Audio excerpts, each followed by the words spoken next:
Good morning students. In this video we will discuss about the most important question answers and or the previous year question answers of our first poem of 10th class, that is Dust of Snow.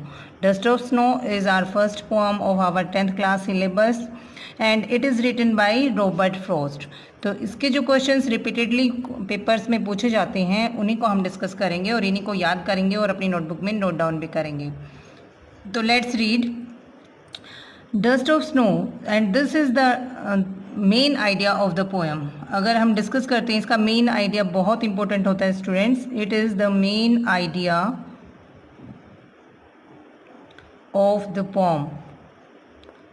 ये हमारी poem का main idea है. तो अगर आपसे question पूछा जाता है कि write the main idea of the poem dust of snow, then you must write it this answer. तो first of all you will write about the poet. Poet के बारे में लिखेंगे हम.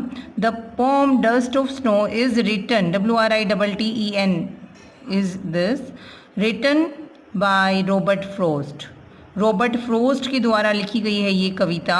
And he was a great American poet. हम सबको पता है कि वो बहुत महान अमेरिकन पोइट थी. He wrote small poems with deep message. 9th class में भी हमारे एक पोएम थी द रोड नॉट टेकन, वो भी रॉबर्ट फ्रोस्ट द्वारा लिखी गई थी. तो उनकी छोटी छोटी पोएम्स होती हैं but they have a deep message, लेकिन उनके अंदर जो मैसेज होता है वो काफ़ी गहरा होता है students. He wrote small poems with deep message. In this poem the poet gives us the message that the little things can do better changes. इस पोएम में भी हमें पोइट बताता है कि जो छोटी छोटी चीज़ें होती हैं वो बेटर चेंजेस ला सकती हैं, वो भी अच्छा खासा बदलाव कर सकती हैं. तो about the poem we will read. इस पोएम में क्या है. In this poem the poet was in sad mood. इस पोएम में पोइट जो था वो सैड मूड में था. He was sitting under a hemlock tree and covered hemlock tree that was covered with snow. वह बैठा था एक हेमलॉक के पेड़ के नीचे जो कि स्नो से ढका हुआ था. It means it was a winter season. A crow came and shook down some dust of snow on the poet.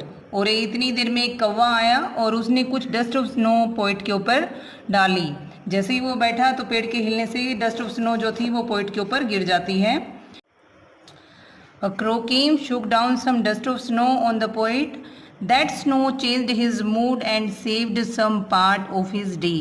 और उसके दिन का कुछ हिस्सा उसने बचा लिया उस स्नो ने. In this poem crow and hemlock tree represent, वो क्या रिप्रेजेंट करते हैं, सोरो और सैडनेस.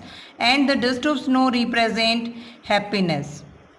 तो कई बार क्वेश्चन पूछ लिया जाता है कि what does crow and hemlock tree और the dust of snow represent in this poem. तो आप इस तरह से इसका आंसर लिख देंगे. शॉर्ट क्वेश्चन आंसर्स में अगर हम बात करें, there are 2 important question answers that are important. First is where was the poet and what change his mood and how was he feeling. उसका फीलिंग कैसी थी, वो कैसा फील कर रहा था, उसके मूड को किसने चेंज किया और कहाँ था पोएट. ये क्वेश्चन बार बार पूछा जाता है एग्जाम में, तो आप इसको लर्न करेंगे. The poet was under a hemlock tree. Poet पेड़ के नीचे था. He was in sad mood, वह सैड मूड में था. हिज मूड वॉज सैड, ऐसे भी हो सकता है. The dust of snow change his mood. और अभी हमने मेन आइडिया में पढ़ा है कि डस्ट ऑफ स्नो जो है उसने उसका मूड चेंज कर दिया. Next question is where was the crow. Crow कहाँ था. Where was the crow. Crow कहाँ था. The crow was in the hemlock tree. पेड़ के अंदर बैठा था, वो पेड़ में बैठा था.